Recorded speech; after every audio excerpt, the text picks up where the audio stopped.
আল্লাহ রাব্বুল আলামিন পবিত্র কোরআনুল কারীমে বলেন, রব্বিস সামাওয়াতি ওয়াল আরদি ওয়া মা বাইনাহুমার রাহমান বাইনাহুমার রাহমানি লা ইয়ামলিকুনা মিনহু কিতাবা।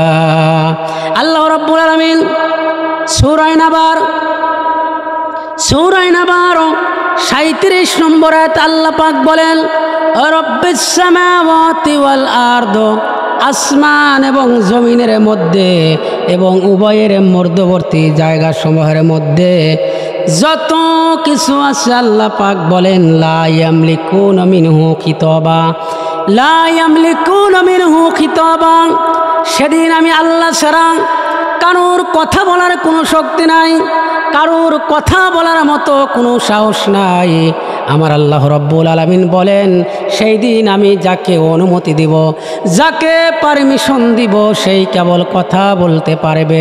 হাদিস শরীফের মধ্যে দেখলাম হযরত আবু হুরায়রা রাদিয়াল্লাহু আনহু হতে বর্ণিত, ওই আবু হুরায়রা রাদিয়াল্লাহু আনহু বর্ণনা করেন যে আমি সাহাবীদের মাঝে বসা ছিলাম, আল্লাহ রসুল সাহাবীদেরকে নিয়ে বসা ছিলেন দাওয়াতের অনুষ্ঠানে। রাসূল সাল্লাল্লাহু আলাইহি সাল্লাম দাওয়াতের অনুষ্ঠানে বসা ছিলেন। এমন সময় কোথায় থেকে যেন আল্লাহ রসুলের দরবারে, নবী করিম সাল্লাল্লাহু আলাইহি সাল্লামের দরবারে একটা বকরির রান আনা হলো। নবী করিম সাল্লাল্লাহু আলাইহি সাল্লাম বকরির রান খেতে পছন্দ করিতেন। আল্লাহর নবী যখন রানে কামড় দিলেন, কামড় দেওয়ার পর নবী করিম সাল্লাল্লাহু আলাইহি সাল্লাম মুচকি হাসিলেন। মুচকি হেসে বলতেছে, ও আমার সাহাবীরা, তোমরা কি জানো? বলল, ইয়া রাসূলুল্লাহ, ইয়া হাবিবাল্লাহ, হুজুর আপনি কি বলতে চান? আমরা জানি না। আপনি কি বলতে চান? আমরা জানি না। আল্লাহ নবী বললেন, ও আমার সাহাবীরা, তোমরা শোনো, কাল কিয়ামতের ময়দানে মুসিবতের দিনে আমি রাসূল সমস্ত লোকদের সরদার হব। আর আমি যখন সরদার হব, সরদার হওয়ার পর আল্লাহ পাক আমাকে অনুমতি দিবেন, আমি তখন লোকদেরকে সুপারিশ করে জান্নাতে নিয়ে যাব। আমাকেই কেবল অনুমতি দেওয়া হবে। যদিও আমি এখন সরদার হওয়ার পর কিয়ামতের ময়দানে মুসিবতের দিনে ওই সরদার যে হব, সেই দিন আমার সরদার প্রকাশিত হবে। সেই দিন আমার সরদার প্রকাশিত হবে। আমি যে সমস্ত লোকদের সরদার হব, সেই দিন সরদার প্রকাশিত হবে।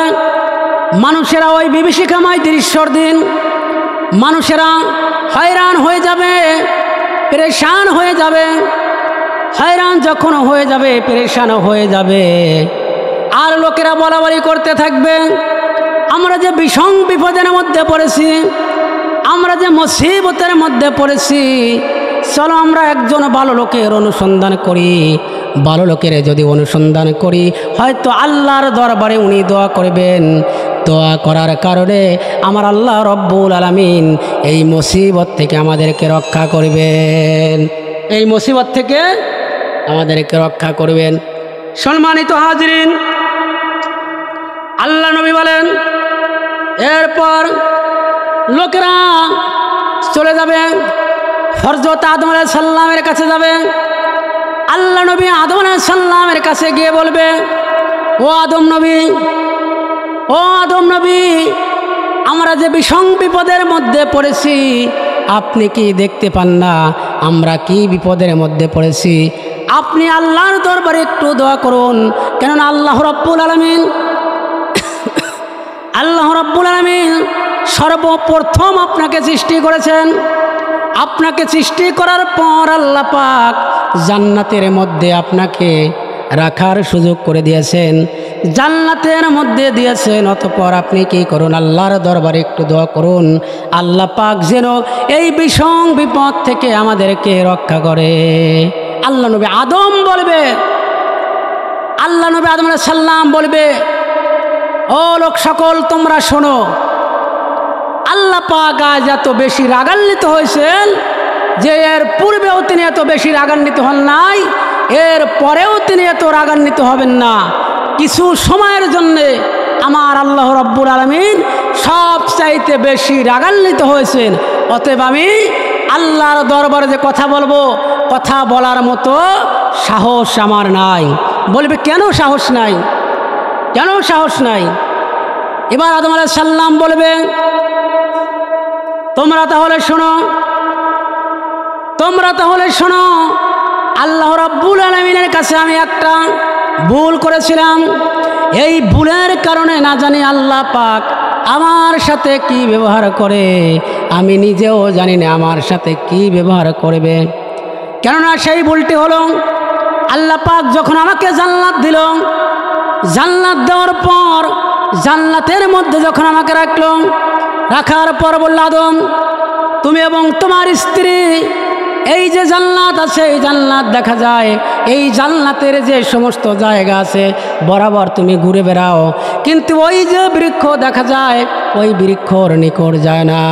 আল্লাহ রাব্বুল আলামিন সে কথাটি পবিত্র কোরআনুল কারিমে কোট করে রাখলেন, ওয়ালা তাকুরবা হাযিহিশ শাজারাতা ফাতাকুনা মিনাজ জালিমিন।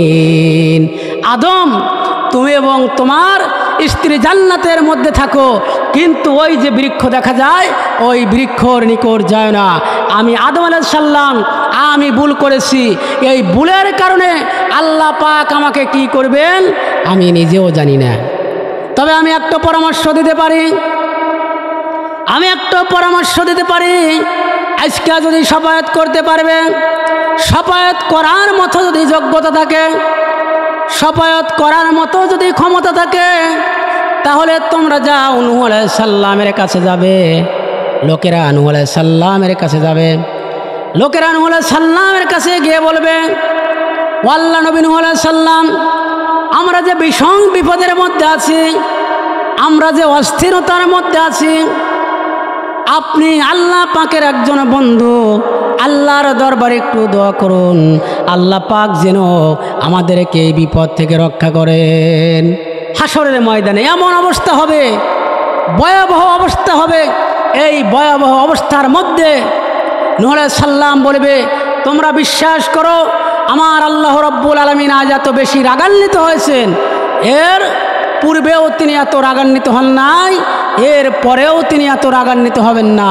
আসল কথা হলো কিছু সময়ের জন্যে আমার আল্লাহ রাব্বুল আলামিন খুব রাগান্বিত হয়েছেন। আমি আল্লাহর দরবারে যে কথা বলবো আমার পক্ষে সম্ভব না। বলবে কেন সম্ভব না? হয়েছে নবী, এরপরেও সম্ভব না। কারণটা কি? বলতেছে কারণ হলো আমি আমার কওমের জন্য বদদোয়া করেছিলাম, যার কারণে আল্লাহর দরবারে যে কথা বলবো, আল্লাহর সামনে যে কথা বলবো, এই কথা বলার আমার সুযোগ নাই। আমি আমার কওমের জন্য এই জন্যে বদদোয়া করেছিলাম, সেটা হলো 1 নয় 2 নয় 950 বছর পর্যন্ত আমি নূহ আলাইহিস সালাম আমার কওমের লোকদেরকে দাওয়াত দিয়েছিলাম, ও লোকেরা তোমরা নাজাত যদি পেতে চাও, নাজাত যদি পেতে চাও বলো লা ইলাহা ইল্লাল্লাহ, এক আল্লাহ ছাড়া কোনো মাবুদ নাই, এক আল্লাহ ছাড়া কোনো মাবুদ নাই। নাজাত যদি পেতে চাও তাহলে ওই আল্লাহর উপর তোমরা ঈমান আনো। ওই কাফের বেঈমানেরা নূহ নবীর কথায় কান না দিয়ে, নূহ নবী যখন কথা বলতো, এবার কাফের বেঈমানেরা কানের মধ্যে আঙ্গুল দিয়ে তারা চলে যেত যে পাগলে কি না বলে, পাগলের কথা শোনা যাবে না। এক পর্যায়ে কোনো কাফেরেরা মুখেতে এইভাবে, মুখের উপর এইভাবে রুমালটা দিয়ে, কাপড় দিয়ে কোনো কাফেরেরা আবার চলে যেত, নূহ নবীর কথা শোনা যাবে না। আল্লাহর নবী নূহ আলাইহিস সালাম 50 কম 1000 বছর পর্যন্ত যখন দাওয়াত দিলেন, হাদিস শরীফের মধ্যে দেখলাম 60 জন থেকে 70 জন পর্যন্ত আল্লাহর নবী নূহ আলাইহিস সালামের কথায় তারা ডাকে তারা সাড়া দিয়েছে। 950 বছর পর্যন্ত আল্লাহ নবী নূহ আলাইহিস সালাম কালিমার দাওয়াত দিয়েছেন। দাওয়াত দেওয়ার পর দেখা গেল 60 থেকে 70 জন পর্যন্ত মাত্র তারা ঈমান এনেছে, আর ঈমান আনে নাই। এই জন্য আমি বদ্ধ করেছিলাম, অতএব আমার পক্ষে সম্ভব না।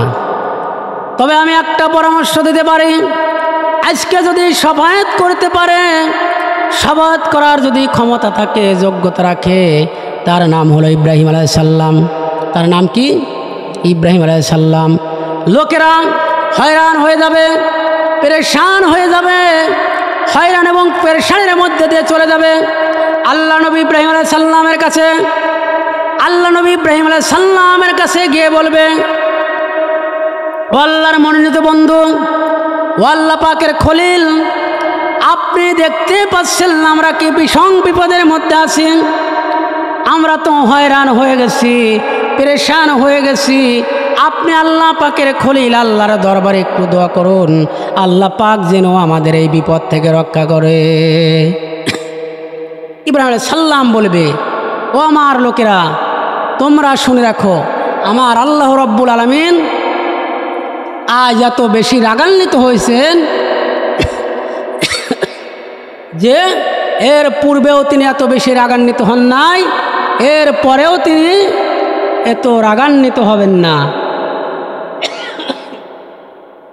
আসল কথা হলো, আমি 3টি মিথ্যা বলেছিলাম। কয়টি মিথ্যা? 3টি মিথ্যা বলেছিলাম। যদিও মিথ্যা বলা জায়েজ নাই, কিন্তু আমার ক্ষেত্রে, আমি নবী, আমার ক্ষেত্রে ওই 3টি মিথ্যা বলা জায়েজ ছিল, যার কারণে আমি 3টি মিথ্যা বলেছিলাম। জানি না আল্লাহ রাব্বুল আলামিন আমার সাথে কি ব্যবহার করে, যে তুমি নবী হওয়ার পরেও মিথ্যা বলেছো। এটা বরদাস্ত করা যাবে না, এটা মেনে নেওয়া যাবে না। অতএব তোমরা অন্য কোনো নবীর কাছে যাও। আমি ইব্রাহিম আলাইহিস সালাম পারবো না, জানি না আমার কি হবে, কি অবস্থা হবে। ইয়া নাফসি, ইয়া নাফসি, ইয়া নাফসি। আল্লাহ নবী ইব্রাহিম আলাইহিস সালাম বলবে, আমি একটা পরামর্শ দিতে পারি, আজকে যদি শাফায়াত করতে পারে, তোমাদের জন্য সুপারিশ করতে পারে, তিনি আর কেউ নয়, তিনি হলেন হযরত মূসা আলাইহিস সালাম। তোমরা চলে যাও আল্লাহর নবী মূসা আলাইহিস সালামের কাছে। লোকেরা চলে যাবে আল্লাহ নবী মূসা আলাইহিস সালামের কাছে। মূসা আলাইহিস সালামের কাছে গিয়ে বলবে, আল্লাহ নবী মূসা, আল্লাহ নবী মূসা কালিমুল্লাহ, আমরা যে ভীষণ বিপদের মধ্যে আছি, যে অস্থিরতার মধ্যে আছি, আপনি আল্লাহ পাকের নিকট একটু দোয়া করুন, আল্লাহ পাকের নিকট একটু দোয়া করুন, আল্লাহ রাব্বুল আলামিন যেন আমাদের এই ভীষণ বিপদ থেকে রক্ষা করে। যেহেতু আল্লাহ পাকের সাথে আপনি কথা বলেছেন, সরাসরি কথা বলার পারমিশন একমাত্র মূসা নবী পেয়েছে। অতএব আপনি আল্লাহর দরবারে একটু দোয়া করুন। এই যে ভীষণ বিপদ, আমরা হয়রান হয়ে গেছি, অস্থিরতা হয়ে গেছি, পেরেশানি হয়ে গেছি। আল্লাহ নবী মূসা আলাইহিস সালাম বলবে, ও লোকেরা তোমরা শোনো, সেটা হলো আমার আল্লাহ রাব্বুল আলামিন আজ এত বেশি রাগান্বিত হয়েছেন, এর পূর্বেও তিনি এত বেশি রাগান্বিত হন নাই, এর পরেও তিনি এত রাগান্বিত হবেন না। আসল কথা হলো, আসল কথা হলো, আমি মূসা নবী আল্লাহর সাথে কথা বলবো। আসল কথা হলো, আমি একজন কিপ্তিকে হত্যা করেছিলাম, একজন লোককে আমি হত্যা করেছিলাম। হত্যা করার আমার উদ্দেশ্য ছিল না, কিন্তু একটা থাপ্পড় মেরেছি। এই থাপ্পড় মারার কারণে ওই লোকটি দুনিয়া থেকে বিদায় গ্রহণ করেছেন। আমি যে তাকে মারবো এই নিয়তে কিন্তু আমি তাকে থাপ্পড় দেই নাই, চর দেই নাই, এই নিয়তে দেই নাই। কিন্তু এর পরেও যেহেতু লোকটি মারা গেছে, আল্লাহ পাক যদি বলে, মুসরে তোকে নবী বানিয়েছিলাম, তোর এতটুকু ধৈর্য নাই, তুই একজন কিপ্তিকে হত্যা করেছিস, আজ এই হত্যার বিচার যতক্ষণ পর্যন্ত না হবে ততক্ষণ পর্যন্ত তোকে আমি জান্নাত দেব না। মূসা নবী বলবে, অতএব আমার পক্ষে সম্ভব না, আমি যে সুপারিশ করব আমার পক্ষে এটা সম্ভব না, তোমরা অন্য কোনো নবীর কাছে চলে যাও। তবে আমি একটা পরামর্শ দিতে পারি, আজকে যদি শাফায়াত করে, শাফায়াত করার মতো যদি ক্ষমতা থাকে, সে হলো ঈসা আলাইহিস সালাম। লোকেরা ঈসা আলাইহিস সালামের কাছে যাবে। ঈসা আলাইহিস সালামের কাছে গিয়ে বলবে, ঈসা আলাইহিস সালাম, আপনি আল্লাহর নবী, আপনি কালিমার দাওয়াত দিয়েছেন মরিয়ম পর্যন্ত, অতএব আপনি আল্লাহ পাকের নিকট একটু দোয়া করুন। ঈসা নবী কোনো দোষ ত্রুটির কথা উল্লেখ করবেন না, বলবে আপনি আল্লাহ পাকের দরবারে একটু দোয়া করুন। এই যে ভীষণ বিপদের মধ্যে আমরা আছি, অতএব এই বিপদের জন্যে আল্লাহ পাক যেন আমাদের এই বিপদ থেকে উদ্ধার করে, বিষয়টা যেন তাড়াতাড়ি করে, আপনি বলুন। ঈসা আলাইহিস সালাম বলবে, আমার পক্ষে সম্ভব না, আমার পক্ষে সম্ভব না। আল্লাহ পাক আজ এত রাগান্বিত হয়েছেন যে না জানি কি বলে, কোন কথা বলে, আমি পারবো না। তবে আমি একটা পরামর্শ দিতে পারি, আজকে যদি কথা বলার সুযোগ রাখে, শাফাত করার মতো যোগ্যতা রাখে, সেই ব্যক্তি হলো আর কেউ নয়, আমার নবী, আপনার নবী, যিনি হলেন রহমাতাল লিল আলামিন, জনাব মুহাম্মদুর রাসূলুল্লাহ সাল্লাল্লাহু আলাইহি সাল্লাম, তিনি শাফাত করতে পারবেন। চলে যাও, তোমরা চলে যাও বিশ্ব নবীর কাছে। লোকেরা তখন আল্লাহ নবীর কাছে যাবে। আল্লাহ নবীর কাছে গিয়ে বলবেন, ইয়া রাসূলুল্লাহ, ইয়া হাবিবাল্লাহ, হুজুর, আমরা যে ভীষণ বিপদের মধ্যে পড়েছি, আপনি দেখতে পাচ্ছেন না আমরা কি ভীষণ বিপদের মধ্যে পড়েছি, অতএব আপনি আল্লাহর দরবারে একটু দোয়া করুন, আল্লাহ পাক যেন আমাদের বিচারটা সহজ করে দেয়। আল্লাহ নবী সিজদায় পড়ে কাঁদবেন, রব্বি হাবিলি উম্মতি, রব্বি হাবিলি উম্মতি। আমার উম্মতের কি অবস্থা হবে, আমার উম্মতের কি অবস্থা হবে। আল্লাহ নবী সিজদায় পড়ে যাবেন। এই সিজদায় কত কাল কেটে যাবে আল্লাহ রব্বুল আলামিন ছাড়া আর কেউ জানে না। এই সিজদায় পড়ে শুধু কাঁদতেই থাকবে। আমার আল্লাহ পাক বলবেন, হাবিব, আপনি মাথা উঠান, আপনার আর আজ কান্নার দিন নয়, আপনি শাফাত করে আপনার উম্মতগুলোকে আপনি জান্নাতে নিয়ে যান। আল্লাহ নবী, আল্লাহ পাক পবিত্র কুরআনুল কারীমে বলেন, আসা আইয়া বাসাকা রব্বুকা মাকামাম মাহমুদা। হে নবী, আপনি শাফাত করে আপনার উম্মতগুলোকে আপনি জান্নাতে নিয়ে যান। সম্মানিত হাজিরিন, সম্মানিত উপস্থিতি, এদিকে লক্ষ্য করুন। এবার আল্লাহ নবী, বিশ্ব নবী জনাব মুহাম্মদ রাসূলুল্লাহ, উনি যখন সিজদায় পড়ে যাবেন, সিজদায় পড়ে আল্লাহ পাক বলবে, হাবিব, আপনি মাথা উঠান। আল্লাহ নবী মাথা উঠবে না যতক্ষণ পর্যন্ত আল্লাহ নবীকে অনুমতি না দেওয়া হবে, ততক্ষণ পর্যন্ত আমার নবী, আপনার নবী মাথা উঠবেন না। আল্লাহ পাক ডাক দিয়ে বলে, হাবিব, দুনিয়াতে অনেক কষ্ট করেছো, আর কান্নার দিন নয়, আপনি আপনার উম্মতদেরকে জান্নাতের যে দরজা ইচ্ছা সেই দরজা দিয়ে আপনি জান্নাতে প্রবেশ করান। আল্লাহ নবী বলেন, আল্লাহর কসম করে বলতেছি, জান্নাতের দরজাটা এত লম্বা হবে, মক্কা এবং বসরার মধ্যবর্তী যত স্থান হবে অতটুক পরিমাণ জান্নাতের দরজা লম্বা হয়ে যাবে। আল্লাহ নবী তাদেরকে শাফাত করে করে জান্নাতে নিয়ে যাবেন। সম্মানিত উপস্থিতি, মা আয়েশা সিদ্দিকা রাদিয়াল্লাহু আনহা জিজ্ঞাসা করেন, ইয়া রাসূলুল্লাহ, ইয়া হাবিবাল্লাহ, হুজুর, কাল কিয়ামতের ময়দানে মুসিবতের দিনে লক্ষ কোটি উম্মতের মধ্যে আপনার উম্মতগুলোকে আপনি কিভাবে চিনবেন আমাকে বলুন। এবার আয়েশা বলতেছে, আল্লাহ রসুলকে যখন এই কথা বলতেছে, আল্লাহ রসুল বলতেছেন, আয়েশা রে, তাহলে শোনো, অসংখ্য কালো গোড়ার মধ্যে যদি পাগড়া গোড়া থাকে, তাহলে ওই গোড়াগুলোকে চেনা যাবে কিনা? হযরত আয়েশা বলেন, ইয়া রাসূলুল্লাহ, ইয়া হাবিবাল্লাহ, হুজুর, সেই চেনা যাবে। নবী আমার ডেকে বলেন, আয়েশা রে, কিয়ামতের ময়দানে মুসিবতের দিনে যারা ইমানদার ছিল, পরহেজগার ছিল, মুত্তাকিন ছিল, আমার হুকুম মতে যারা চলেছে, যারা আল্লাহর নাফরমানি করে নাই, আল্লাহর নাফরমানি যারা করে নাই, ওযু করেছে, নামাজ কায়েম করেছে, নামাজ পড়েছে, কাল কিয়ামতের ময়দানে মুসিবতের দিনে ওই অজুর অঙ্গগুলো নূর চমকাইতে থাকবে। আর নূর দেখে দেখে আমি আমার উম্মতদেরকে আমি জান্নাতে নিয়ে যাব। যেরকম সুবহানাল্লাহ, আরও আসতে বলুন সুবহানাল্লাহ। সম্মানিত হাজিরিন, আপনাদের যে রুচি তাতে মনে হয় যে ওয়াজ শোনার কোনো রুচিই নাই। সেটা হলো যে একজন লোক, এই কথার প্রসঙ্গে আমি একটা কথা বলি, একজন লোক তার মুখে রুচি নাই, মুখে রুচি নাই, তো উনি সিদ্ধান্ত করেছে মুখে যেহেতু রুচিই নাই, ডাক্তারের কাছে যেতেই হবে, ডাক্তার ছাড়া কাজ হবে না।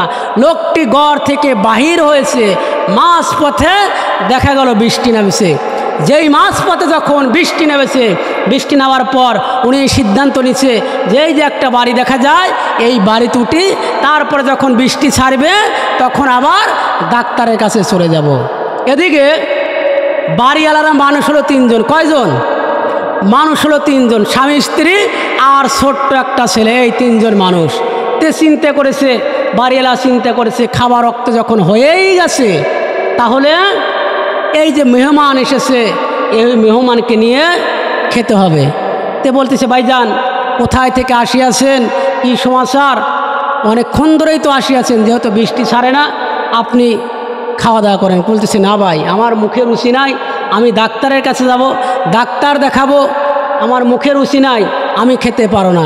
বলতেছে মেহমান যেহেতু আপনি, আপনাকে খেতেই হবে, মেহমানদারি করা সুন্নত, আপনি মেহমান, আপনাকে খেতেই হবে। অনেক কথা বলার পর বেচারা রাজি হয়েছে। বেচারা যখন রাজি হয়েছে, রাজি হওয়ার পর দেখা গেল দস্তরখানা এনেছে, এরপর পানি এনেছে, তারপরে লবণ এনেছে, প্লেট এনেছে, ভাত দিয়েছে। ভাত দেওয়ার পর বলতেছে আমি ডাউল নিয়ে আসি। উনি ডাউলের জন্য যখন গেছে, এসে দেখে ভাত নাই। কথা কি বুঝতে পারতেছেন? এসে দেখে ভাত নাই। তারপরে ডাউল থুয়া আবার যখন ভাতের জন্য গেছে, এসে দেখে যে ডাউলও নাই। তো চিন্তা করতেছি ব্যাপার কি, মুখেও রুচি নাই, ভাত আর ডাউল একসাথে করতে পারতেছি না। এক পর্যায়ে আবার যখন ভাতের জন্য গেছে, স্ত্রী বলতে কি ব্যাপার কি, মানুষ কয়জন? বলতে মানুষ তো একজনই। তো একজন মানুষ একবার ভাত লেগে গেলে এক ডিশ, আবার ডাউল লে যাতেছে, আবার বলতেছে ভাত দাও, কারণটা কি? বলতেছে স্ত্রী আর বলো না, মানুষ একজন, কিন্তু বড় দুঃখের জনক বিষয় হলো ভাত আর ডাউল আমি এই পর্যন্ত একসাথে করতে পারি নাই। সম্মানিত হাজিরিন, আমার বলার উদ্দেশ্য হলো আমাদের দেশে এই যে এত কোরআন হাদিসের মাহফিল হয়, এরপরেও দেখা যায় আলেম ওলামারা আসে, কোরআন হাদিস থেকে অনেক কথা বলে, তারপরেও দেখা যায় যে আমরা অন্যায় কাজগুলি বাদ দিতে পারি নাই, অন্যায় কাজগুলি বাদ দিতে পারি নাই। কোরআন হাদিসের এত কথা বলার পরেও আমরা অন্যায় কাজগুলি, খারাপ কাজগুলি বাদ দিতে পারি নাই।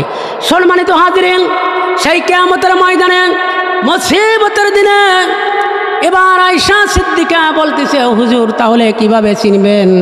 আল্লাহর নবী বলেন যে যারা ওযু করেছে কিয়ামতের ময়দানে মুসিবতের দিনে তাদের ওযু করার অঙ্গগুলো দিয়ে নূর চমকাইতে থাকবে, আর আমি আমার নূর দেখে দেখে আমি আমার উম্মতগুলোকে জান্নাতে নিয়ে যাব।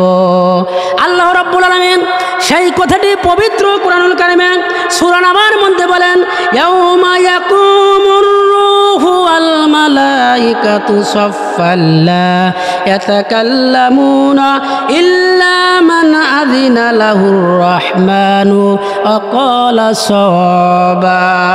আল্লাহ পাক বলেন সেদিন রূহগুলো, ফেরেশতাগুলো সারিবদ্ধ হয়ে দাঁড়াবে, আল্লাহ পাক যাকে অনুমতি দিবেন সেই কেবল কথা বলতে পারবে, তাছাড়া আর কেউ কথা বলতে পারবে না। আল্লাহ পাক সেদিন ডাক দিয়ে বলবে লিমানিল মুলকুল ইয়াউম, আজ কার রাজত্ব? দুনিয়াতে ক্ষমতা দিয়েছিলাম, ক্ষমতা পাওয়ার পরে ক্ষমতার অপব্যবহার করেছো, ঠিক থাকতে পারো নাই, আলেমদেরকে জেল দিয়েছো, রিমান্ডে নিয়েছো, ফাঁসি দিয়েছো, যা খুশি তাই করেছো। তোমাদের ক্ষমতা দেখে মানুষ আতঙ্কিত হয়ে গেছে, কথা বলার সুযোগ পায় নাই। আজ আমার ক্ষমতা, লিমানিল মুলকুল ইয়াউম, কার রাজত্ব? রাজত্বটা কার? কেউ কোনো কথা বলতে পারবে না, সবাই স্তব্ধ হয়ে যাবে। আল্লাহ পাক নিজেই বলবেন লিমানিল মুলকুল ইয়াউম লিল্লাহিল ওয়াহিদিল কাহ্হার। আমার আল্লাহ পাক বলবে পরাক্রমশালী কেবলমাত্র আমি রব্বুল আলামিন, আমার আজ ক্ষমতা, অন্য কারোর ক্ষমতা নাই, কথা বলার শক্তিও নাই। দুনিয়াতে যতই বাহাদুরি করো আজ আর কোনো লাভ নাই।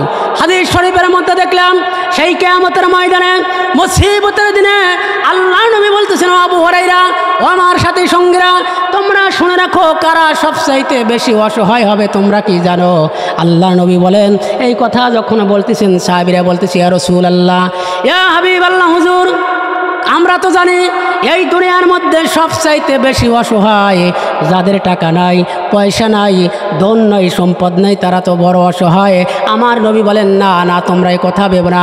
কিয়ামতের দিন, মুসিবতের দিন, ওই দিনে সবচাইতে বড় অসহায় তারা হবে যারা নামাজ পড়েছে, নামাজ নিয়ে আল্লাহর দরবারে হাজির হবে, রোজা রেখেছে, রোজা নিয়ে আল্লাহর দরবারে হাজির হবে, জাকাত দিয়েছে, জাকাতের মাল গুনে আল্লাহর দরবারে হাজির হবে, কিন্তু তাদের ভাগ্যে জুটবে না সওয়াব। সাহাবীরা বলতেছে, ইয়া রাসূলুল্লাহ, ইয়া হাবিবাল্লাহ, হুজুর এটা তো আশ্চর্য বিষয়, কারণটা কি?